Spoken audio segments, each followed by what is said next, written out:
Welcome to the third week of the course Energy Economics and Policy. This week also we'll continue discussing about various topics on energy demand. And in this lecture specifically we are going to talk about demand side management. So as the word suggests, demand side management, this has something to do with the some intervention through the demand side so that at the end there is a reduction in the energy demand. Now the question is, why is it so important to walk through the path of demand? Why do we want to make an intervention through reduction or in demand or to make demand more efficient? The reasons are like this. If you look at the projected energy demand growth for the world, you will see that during the period of 2012 to 2040, the predicted growth rate is about 48%. Now, all that you already have gone through the concept of growth. So, this is the total growth rate that is anticipated to happen between the period 2012 and 2040. Now, where does the energy demand mostly come from? You can see that the energy demand is mostly going to come from the non-OECD countries because of their, the increase in the process of development, the rate of growth and so on. So the energy demand is going to go up in the future. However, one point of caution that I would like to make, although the energy demand is going to go up, lot more use of electricity and other energy is expected to be there in the future. However, till now, we have a lot of households and lot of areas in the geographical areas that are yet to be covered by the the electrification, or they do not yet have the access to the basic forms of energy. So increasing, the increasing energy demand does not really mean that the distribution of the demand will be equitable. So this is just a passing remark which is important to take a note of. So we have the point that the demand of energy is going to increase. Now how are we going to support this increase in demand? The other projection by IEA, it says that the electricity mainly will be generated by the fossil fuel during the same period of time. So if you look at this graph, you can see that this yellow part, it represents the coal, then you have some oil, and this blue part is natural gases. So even during the period of 2012 and between 2012 and 2040, you can see that the increase in the production of electricity, although the share of renewable is going to increase, but it's going to be mostly dominated by the fossil fuel, the non-renewable fossil fuel. So the supply will increase maybe to commensurate with the demand. However, the problem is the most of the supply will come from the fossil fuel sources. Therefore, there is always a scope to intervene through the demand, through the supply side. However, if there is a reduction or management of demand, that will reduce the pressure on the supply side of the energy sector. If you want more information on this, you can visit this website from IEA. So next we move on to understand what is demand side management. When you want to kind of manage the demand of different various maybe producers and consumers, what exactly do you do? Let us first look at what we understand by energy demand side management. So the demand side management of energy, it encompasses a series of systematic activities taken up by the power utilities and the government in order to change the amount, intensity and the timing of energy use in a very sustainable manner. So if you look at the definition, it takes into account two entities. One is the power utilities and the other is the government. So who are the power utilities? They are basically the producer and the distributor of power. And the government is the one who is formulating the policy and sending the mandates. It also talks about three components of demand side management. So it's talking about the amount of energy that is being consumed, it's talking about the intensity of energy, and it's also talking about the timing of energy use. So these are the three main components that are managed under the demand side management. So sometimes we feel that it's only the reduction of energy demand which is the motto of demand side management, but it's not basically so, because demand side management is a broader concept as compared to demand reduction only. It's more about management in a sustainable manner, and it should not be such that the reduction of energy demand has been done in such a manner that a growth of the country or the development process of the country is hampered. For example, in India, we cannot say that we want to reduce the consumption of the electricity in the household sector, where the consumption is already very low and there are various numbers of households who do not have access to electricity. Probably, reducing electricity is not a demand side management for India. Here is an example of that can bring about the difference between the reduction in energy demand and what we understand by energy management. So here I quote Jimmy Carter, who was then in 1977, after being the president of United States of America, he made this comment. So you can see the timing of the comment, it was 1977. So this is the post oil price shock period, and the oil price shot up and US was going through a very crisis situation with a very shortage of supply of oil. So what the statement that he made was as follows: all of us must learn to waste less energy simply by keeping our thermostats, for instance, at 65 degree, that is the Fahrenheit, in daytime and 55 degrees of Fahrenheit at night, and we could save half the current shortage of national gas. So what he is trying to say is that in the colder part of the United States of America, if they reduce the indoor temperature, that is going to reduce the load on the electricity production. Now the interesting fact is that two things need to be taken care of here. You have to understand the historical period of time. This statement has a lot of importance, but on the other hand, if you ask the question whether this actually talks about the demand side management or not, probably the answer is no. Why? Because see, if a particular section of people, they are used to a lifestyle where you are staying in a warmer house, suddenly reducing the temperature of the house will affect the lifestyle. This is one part of the story, because 55 degree at night Fahrenheit, it's almost 10 to 11 degree Celsius at night, which is pretty cold inside. This is one factor. The other factor is that when electricity is produced, this is produced to support the peak load. So if you reduce the electricity consumption during night, where you may not have a peak load, or at some other point of time where you may not have a peak load, then it may not lead to the use of the natural gas, use of the gas for the electricity production. So before before making it, or before saying it whether this is a demand side management policy or not, one needs to understand what is the load curve of this particular area. So what I'm trying to say is that, see, demand side management is a much broader concept as compared to only demand reduction. Finally, when demand side management started few decades back, it started more as of a government mandate. So it came from the government as a mandate. And there was not many business model idea was behind the demand side management. And later it was realized, if you cannot create an incentive based mechanism and a sustainable business model, then it will be difficult to sustain any demand side management. Because as a consumer or as a producer, if I don't see any incentive, why should I go for the demand side management? Being guided only by the mandates is a little bit tricky. And there comes the role of economics. In the rest of the lecture, we are going to discuss very briefly few of the important demand side management policies that has been taken up in India, and that will give us a broader picture of what we understand by the demand side management policies.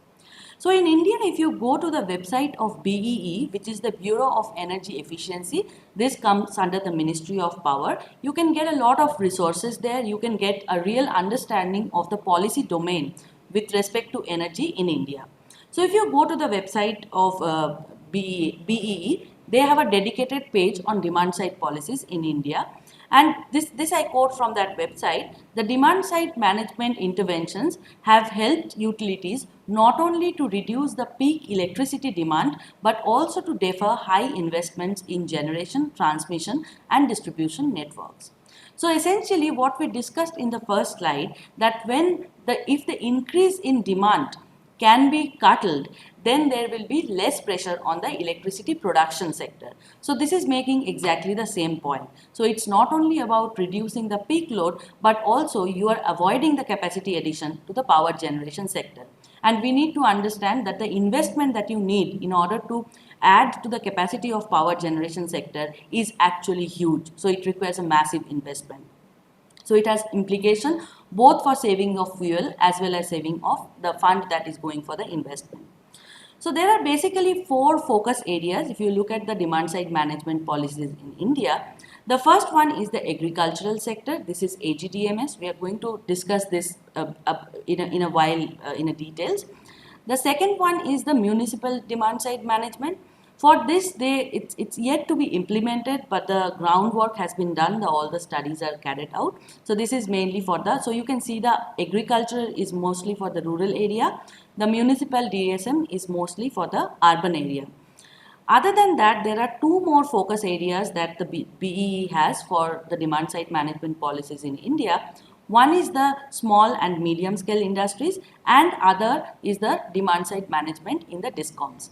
So the small and medium enterprises in India, they face a lot of inefficiency due to shortage of fund, shortage of advisory and so on. So BEA has identified three ways in which it can penetrate the demand side management in the small and medium enterprises.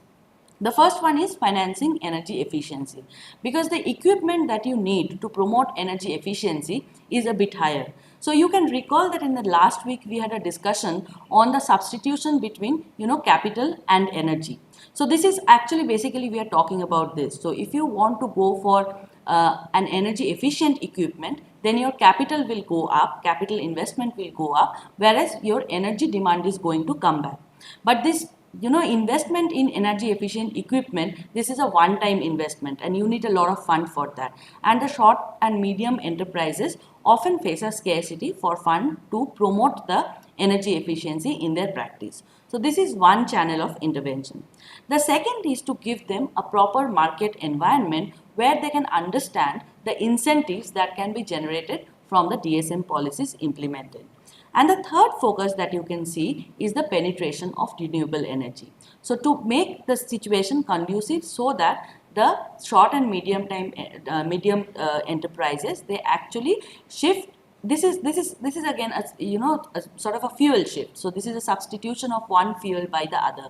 So exactly maybe not the fuel. So you are using electricity, but you are substituting the source of the electricity generation. And the final one is the DISCOMs. So these DISCOMs are the distribution companies for the power sector, that they are called the DISCOMs. So in case of DISCOMs, the demand side management comes in the form of capacity building. Saying so, we are going to look a little bit in more details on the agricultural demand side management policy, which is the the most important, probably the most important demand side management policy that you can see in the context of India. We'll just have a look at the situation in the agricultural sector and why it is so important to talk about the demand side management in the agricultural sector. Few facts. The agricultural sector in India constitutes almost 18.5% of total energy consumption.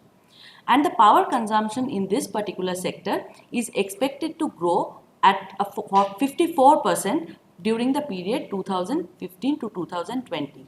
So here you can connect again, when we discuss the policies and other practices, you can always go back and connect to the concepts that we have learned in the previous week. So this 54% rate of growth is not the annual rate of growth. This is the total growth that is expected to occur between 2015 and 2022.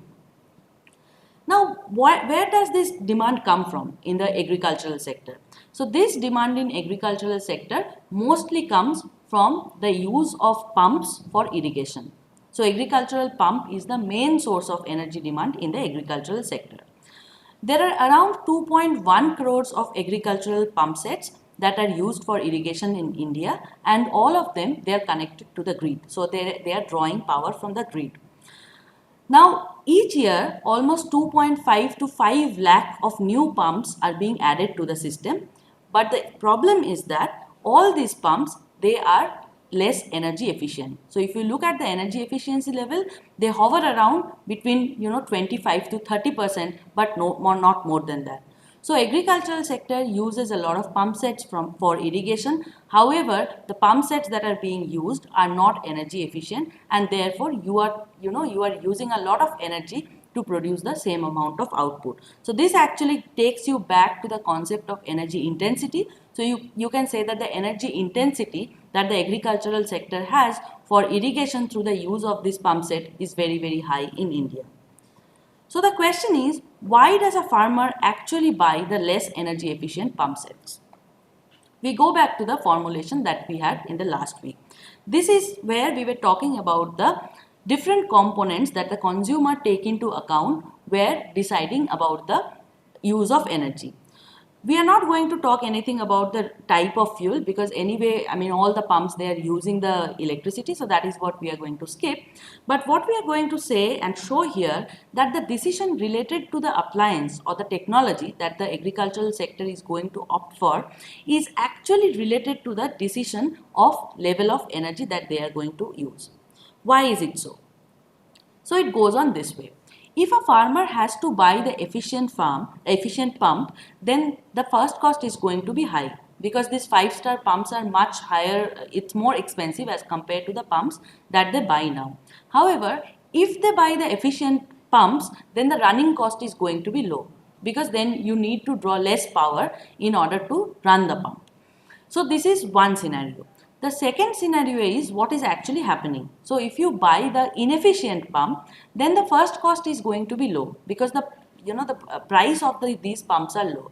However, you are drawing more power from the grid, so your electricity bill is going to be high. So your running cost is going to be high. So the difference between the efficient pump and inefficient pump comes actually in the form of a trade-off between the first cost and the running cost. Now this is what makes this whole situation interesting. Now, who pays the first cost? Both the running cost and both the first cost, they are paid by the farmers. But see, when the farmer is paying the first cost, it's actually going from his or her own pocket. But if you look at the running cost for the agricultural sector specifically, the energy is highly subsidized. So you do not really care if your running cost goes up a bit, because anyway your running cost is very, very low given the subsidized electricity, right? So even if it goes up, it's not much high, it doesn't really pinch your pocket. So that is one situation, and the other thing is that the affordability of the farmers in India are pretty low. So if you have low affordability, you actually tend to buy the inefficient pump for which the initial cost is low. However, you are able to bear the cost of a little bit higher running cost, because it's not much high, because the electricity is totally subsidized. So this takes into a situation where the farmers actually prefer purchasing the inefficient pump sets. So if you want to make a policy intervention or the demand side management, the first thing that one has to do is to replace these pump sets by the efficient pump sets. So this is the policy intervention that comes in the form of demand side management in the agricultural sector in India. Now the question arises that if I want to replace this 2.1 crore inefficient pump sets by the efficient pump sets, it will involve a huge cost. But what is the benefit that I am going to get out of it? The benefits are as follows. If 2.1 crore low efficient pumps are actually replaced by energy efficient variants, then following are the savings that can be achieved. The total energy saving potential of this particular act will be 430 crore of kilowatt hour. Now, if 430 kilowatt hour of energy is saved, then we can avoid a lot of capacity utilization in the power sector. The second thing is that, as we have already discussed, that the electricity is highly subsidized for agriculture in India.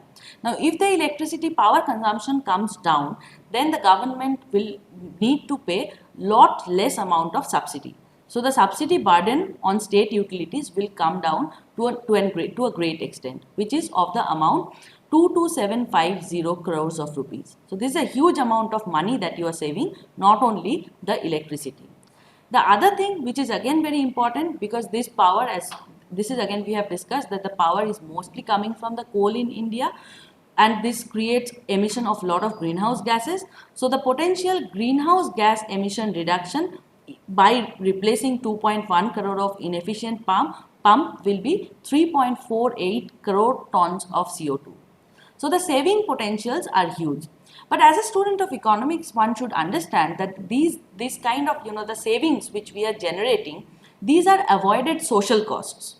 Whereas the price that the farmer has to pay from the pocket in order to buy the energy efficient pumps, this is sort of a private cost. So there is always a distinction between the private cost and the social cost, because the farmers are not always aware of the benefits or the gains that they are going to derive out of this social sort of saving. So this is one point that to keep in mind, and this gives you the scope of very nice research in this area if you want to continue. So what did the government do? The Indian Council of Agricultural Research, ICAR, the Bureau of Energy Efficiency, and which is a part of the Ministry of Power, they acted through the EESL, which is the Energy Efficiency Service Limited, which is the biggest energy service company in the world, and this is the government subsidiary in India. Along with various DISCOMs, they actually implemented the agricultural DSM projects in different districts of three states in India: Maharashtra, Karnataka, and Andhra Pradesh. And this was considered to be a big success. So what was the business model? See, one way is that the government can, mandate the policies. I mean, they can just say that the farmers have to buy the energy efficient pumps, but the farmers do not really see the incentive, and there you see the leakages in the policies if this kind of mandates are there. So what they have done very nicely, they have incorporated a business model in the whole case. So how the whole thing will be conducted in a financially viable manner. So the following is the business model. So the BE along with EESL, this is the Energy Efficiency Service Limited, they implemented the project. So EESL said that okay, we will fund the the energy efficient, the 5-star rated energy efficient pumps. So the entire investment, the initial investment came from EESL. So they procured all these energy efficient pumps, and they provided the energy efficient pumps to the agricultural sector or to the farmers. So initially the farmers had to pay nothing. So there was zero down payment. See, when we discussed that one of the barriers to adoption of energy efficient technology is the high first cost. So here what they are doing, they are eliminating this component of high first cost. So that there was zero down payment and the farmers are getting this pump set. In addition to that, the EESL is also saying that okay, we enter into a long-term partnership with the farmers. So anytime any advisory is required, then the EESL will be available to provide the advice to the farmers. This is another very important point when we are talking about the social embedding of a technology. So a technology, many a times, there are evidences that a technology is imposed on a community and the community doesn't really know how to use that technology. And where there is any need for repair, they don't know whom to approach. So this problem was solved by entering into the long-term partnership between the farmers and the EESL. Now the question is, it won't be a viable economic model had EESL, had to bear the entire investment cost, because that's a very high sort of investment. So what did they say? They said, okay, we are giving you the pumps at a zero down payment, but as you start using the pump, you will realize that there will be energy saving. So energy saving means you are actually going to save money per month because your total energy consumption and electricity bill will be reduced for your agricultural use because you are using efficient pumps. So every month you are actually saving some amount of money in terms of this reduced energy consumption. So there is some avoided expenditure on the electricity bill. So if you save this amount of money, you can pay this money to EESL to recover the cost of the pump.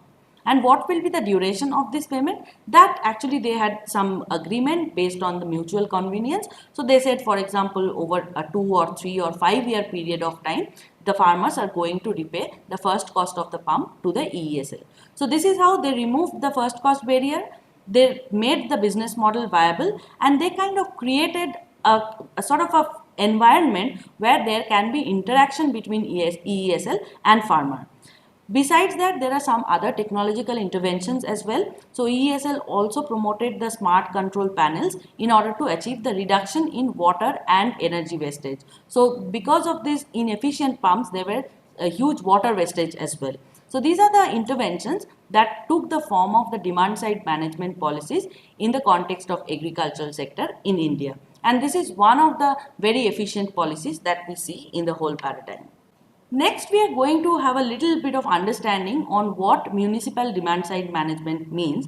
So here, as you can see in the agricultural sector, the program is well planned and it's sort of implemented. The DSM in municipality sector is yet to be implemented, but as I said, the background work is done, but it gives us understanding of a different context and different concept. So what is that? Before we go to that, few facts about the municipality sector and why is it so important. See, recently, I mean at this point of time, almost 30% of Indian population, they live in the urban area. And this percentage is going to grow up as we move on to the path of development trajectory, because there is going to be a lot of migration from the rural sector to urban sector. So the load on urban sector is going to increase. Now, what is the difference between the energy demand in the urban sector and in the rural sector? In the urban sector, actually there are a lot of energy demand or a lot of demand for electricity for public requirement. So you not only need to supply electricity to the households, but you also need to supply electricity for street lighting. You need to supply electricity for water pumping, for sewage treatment and so on. There are various public buildings. So the public infrastructure requires a lot of electricity in the municipal or the urban bodies. Therefore, as the urban population grows, you can expect that the electricity demand is going to increase manifold. And here again, the same case, the urban, the bodies or the municipality corporations, they are not well equipped or well funded in order to promote the energy efficient policies, energy efficient equipment in order to undertake these kind of activities. This is number one. The second characteristic of municipal energy demand, or specifically the municipal electricity demand, is as follows. There are frequent changes in the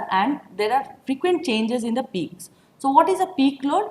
Peak load is basically that load where the electricity demand is, or the electricity use is highest in a particular household or in a particular locality. We'll just have a look in a while. But if there is a frequently changing load curve, then you really don't know what is the exact amount of electricity that is going to be required. The other thing is that if there is a difference between the electricity demand between the peak load and off peak load period, then there will be a huge wastage of electricity that is being produced. What did the Bureau of Energy Efficiency do? They initiated a program to cover 175 municipality corporations in the country by conducting the energy audit and preparing the detailed project report. So in order to implement any demand side management policy, it's important to understand what is the pattern of the load curve. So what is the pattern of energy consumption, and then only efficient policy can be introduced. So before we come to the end of this lecture, we'll have a quick discussion on load curves, which will tell you what we exactly mean by frequent changes and rising peak in power load. So a load curve is basically a description of demand for electricity over time, and it captures the consumption pattern and variation. So if you have a look at this particular load curve, what does it show? It shows that these are the different points of time. So we start from 1 a.m. and we end at 12 at midnight, right? And this is how the electricity demand looks like, and this is a typical kind of load curve for any urban area. You can see that it's more or less off peak period. So this part is more or less off peak period where the energy demand is low. Then there is a sudden peak. So this is the peak period. This sudden peak period, you see the energy demand or energy consumption goes up. Then again it declines, comes to the off peak period, and again it increases in the evening during the peak period. So there can be various explanations. So one explanation could be that during this particular point of time, that is in the morning, you need a lot of energy in order to pumping the water in to supply to the urban households. So this can be the reason for the peak in the urban area. Whereas in the evening, you can see this peak may have may be caused by the increase in street lighting, and these are the off-peak periods. Now, why is it so important to understand the load curve of a particular area or of a particular household? Because when the electricity is produced, the amount of electricity that needs to be produced should be enough to actually enable this particular locality to consume this much of electricity. So throughout the day, this much of electricity will be produced. So if there is a big difference between peak period and off-peak period, you can see that during the off-peak period, a lot of electricity will be generated, will be supplied, but will not be used. So that's a huge amount of waste of resource. So when we are talking about municipal demand side management, and if the load curve looks like this, another possible strategy could be to reduce the difference of electricity consumption between the peak period and the off-peak period. So that can be another strategy, and this strategy is called load management. So in the next lecture, we will see what are the different policies that come under demand side management, and we will discuss in detail two such policies. One is the load management and the other is energy efficiency. So we stop here for this lecture. We'll see you in the next lecture. Thank you.